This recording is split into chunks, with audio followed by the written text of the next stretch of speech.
I chose to do my presentation over the debate whether to use or preserve fossil waters. A fossil water is an ancient reserve of underground water. It's accumulated over millions of years and eons. It's a non-renewable resource, unlike other groundwaters that are renewable over time. Water does seep back into them. It's a freshwater source stored in large aquifers. As you see at the picture on the bottom of the right, the aquifers are under a layer of clay and basically sealed in. This kind of makes it considered fossilized, and the amount of fossil water is unknown, but scientists say that when it's gone, it's gone. And on the left, there's a picture. The dark blue is all the different aquifers that we have spanning across the world. There are many pros and cons of using the fossil water. Some of the advantages are that it makes desert lands habitable. So you have Libya and Egypt and many other countries over there that are provided this fresh drinking water, and it makes it able to grow crops, allows populations to grow, industries to grow. They use many people to drill and create the wells, providing jobs and boosting their economy. Some of the cons to it: it is a non-renewable source, so when it's gone, it is gone. As I stated before, they don't know how much there is, so that's just under debate. Another con is it contributes to the rise of the sea levels. So the more they drill, the more water comes to the surface and is in the atmosphere. Fossil waters near the coastlines that are being drilled into are compromised to where the seawater is seeping into the aquifers and it's increasingly getting brackish. There have also been high levels of radiation that have been found in a lot of the aquifers, and that has to be treated before it can be usable. And the picture on the right is a picture of an actual aquifer. So then there's Libya's Great Man-Made River Project. As I was reading through this, it was amazing to me how massive these pipelines are really going to be. The project started in the 1980s, and it's still being worked on. It's costing billions of dollars, and Libya has stated that they've been paying for it themselves and haven't had to take out any loans from world banks or, say, borrowing from other countries.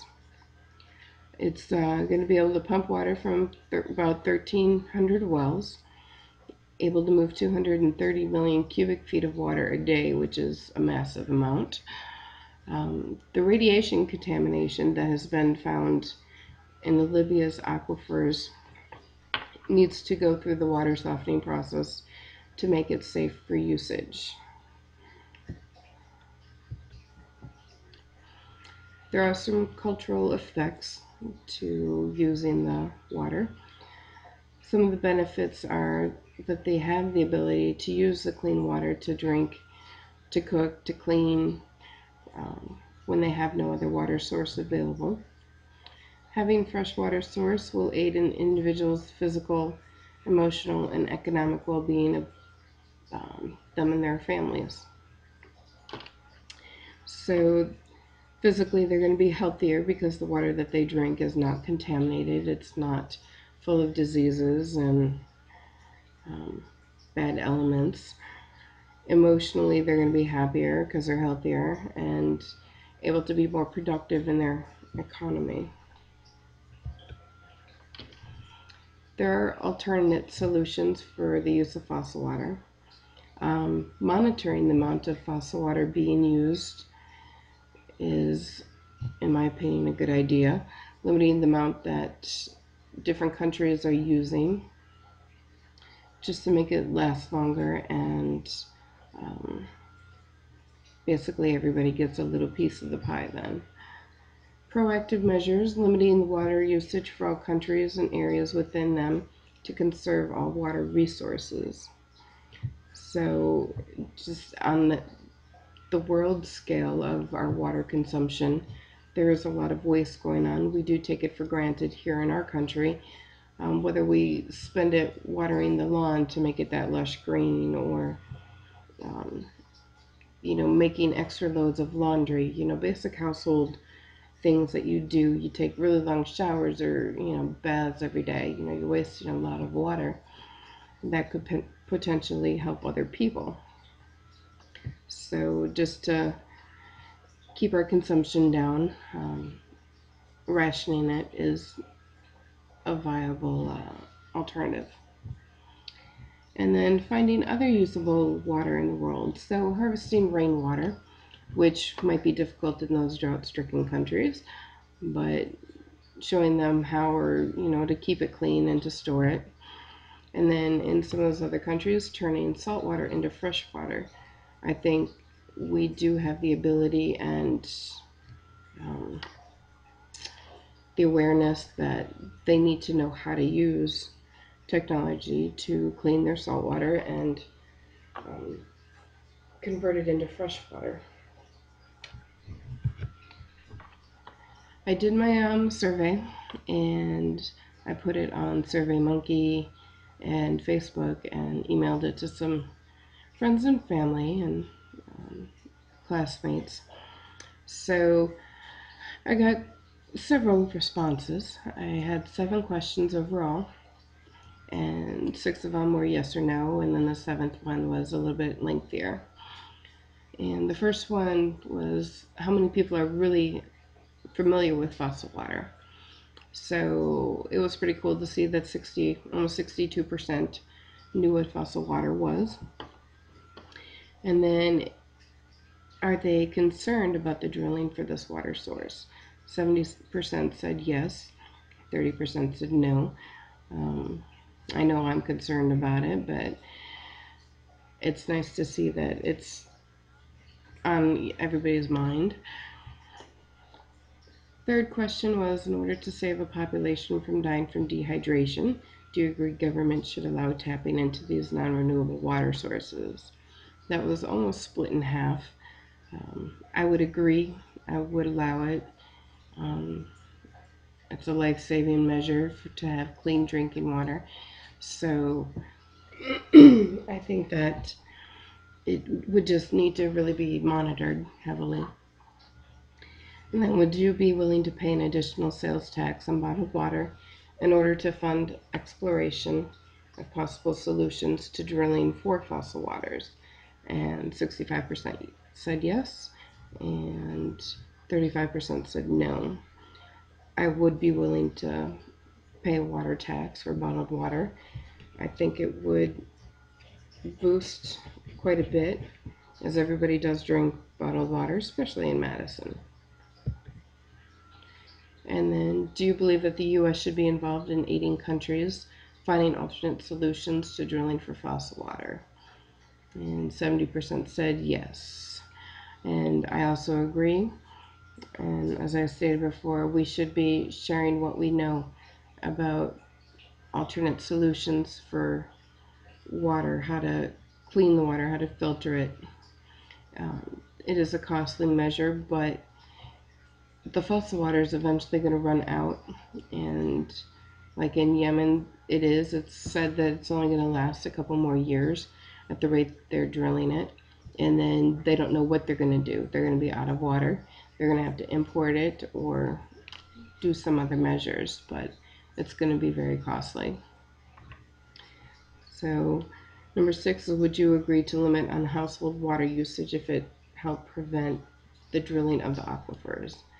And that was a 60-40 split, and I would have to agree. I would conserve on what I use, and I'm pretty much for the greater good. If it helps others, then that's cool. The last question I had was kind of a fill in the box. So, what is an alternative solution that you could suggest for tapping into fossil waters?